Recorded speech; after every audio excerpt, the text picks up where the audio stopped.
8 tahun malang melintang sebagai presenter dengan gaya yang berbeda, sebuah fase hidup yang baru dimulai. Saat itu, tahun 2005, Pepeng mendadak diserang penyakit yang tak pernah terdeteksi sumbernya. Tanpa gejala, tanpa aba-aba, hanya tiba-tiba saja ia ambruk. Saya sakit tahun 2005.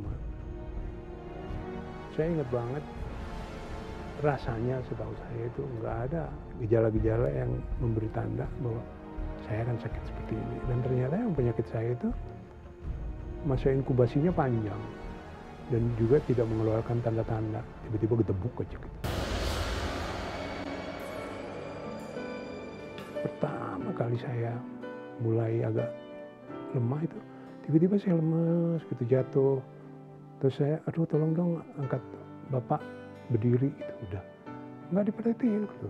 Nah tapi alhamdulillah saya nggak pernah drop saat saya bawa mobil misalnya. Wah, itu kaki itu benar-benar nggak ada gerakan. Nah kumat yang benar-benar asli pertama kali itu ya bulan Maret itu. Saya lumpuh, bawa ke rumah sakit, diperiksa, dokter juga bingung, sakit apa sih ini katanya.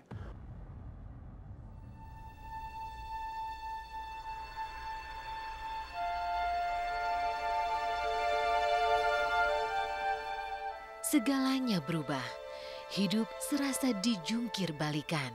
Semua dibuat terkejut, mulai dari sang istri hingga anak-anaknya. Ya mereka kaget, terutama istri saya. Yang kaget sekali itu anak saya waktu itu tahun 2005 dia harus berangkat ke Malaysia untuk sekolah. Nah mereka terpukulnya karena ya namanya anak muda ya. Kepikirannya mungkin gimana saya akan sekolah dan segala macam. Tapi alhamdulillah saya support mereka, kendati saya dalam keadaan pain ya, nyeri, sakit. Tenang lah, Allah banyak uangnya, tenang. Yang penting kamu tawakal, yang penting kamu berdoa, yang penting kamu yakin. Lulus mereka. Nah istri saya ya lebih sebagai pendamping, dia kan bingung. Tiba-tiba dia harus merawat suaminya kan. Pertama saya nanya, Dek, aku udah expired nih Dek.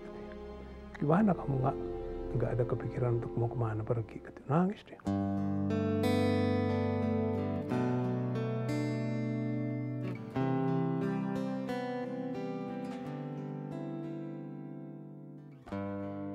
Di tengah kekalutan yang menimpa keluarga besarnya, Pepeng justru tampil teguh. Kepeduliannya pada keluarga mengalahkan rasa sakit yang diderita. Ia tidak saja memberi support kepada anak-anaknya, tapi juga buat sang istri yang hanya bisa menangis mengetahui dirinya mengidap penyakit langka yang konon tak tersembuhkan. Sifat itulah yang membuat Utami merasa harus menghapus air matanya.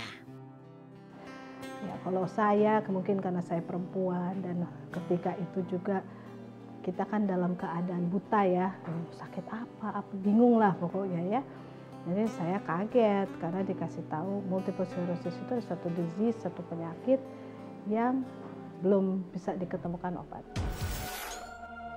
Saya pulang, saya bingung ya, saya pulang, saya nangis, saya bilang ke suami saya, kamu ternyata menderita satu penyakit yang langka, yang cuma ada berapa juta, dan namanya multiple sclerosis. Saya gitu, terus positif ini ternyata. Saya udah pikir dia akan lebih sedih dari saya karena dia kan udah tidak berdaya di tempat tidur. Gitu. Saya kaget reaksi dia, itu yang saya nggak akan lupa. Dia ketawa. Dia bilang, akhirnya saya tahu penyakit saya. Jadi sampai saya yang tadinya nangis dan gemeteran, nggak jadi nangis. Saya berhenti karena saya kaget. Dia nggak ada masalah. Terus dia bilang, kenapa kamu nangis? Kamu mesti bersyukur. Masa dikasih hadiah seperti ini kamu nangis? Kalau dikasih yang enak kamu ketawa. Tapi kalau dikasih yang ini kan bukan musibah, katanya gitu. Terus akhirnya saya melihat angle cara dia berpikir. Saya cuma bilang, iya ya.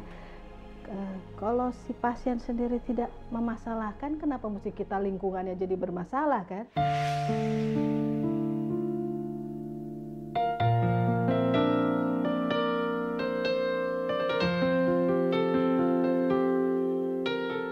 Kini lebih dari 6 tahun, Pepeng tak mampu beranjak dari pembaringan. tapi tidak ada alasan baginya untuk menyerah. Rasa sakit dimaknai secara berbeda sebagai berkah. Dari sini, rasa syukurnya tak pernah putus karena ia tak kehilangan rasa bahagia. Saya tiap hari bilang, Masya Allah, hari ini saya, itu yang dibilang pemilihan kata-kata untuk menjadi positif. Tidak sekedar berpikir positif, milih kata-kata. Nggak mungkin lah orang bersyukur itu tidak bahagia. Syukur itu kalau dari etimologi bahasa Arabnya dari syukron. Syukron itu pengertiannya adalah bahwa dia memperlakukan setiap pemberian sesuai dengan niat si pemberi.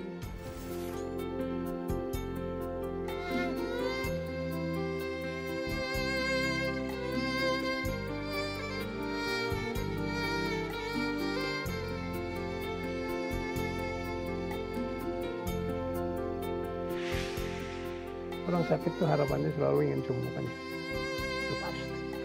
Tapi itu bukan satu-satunya harapan buat saya.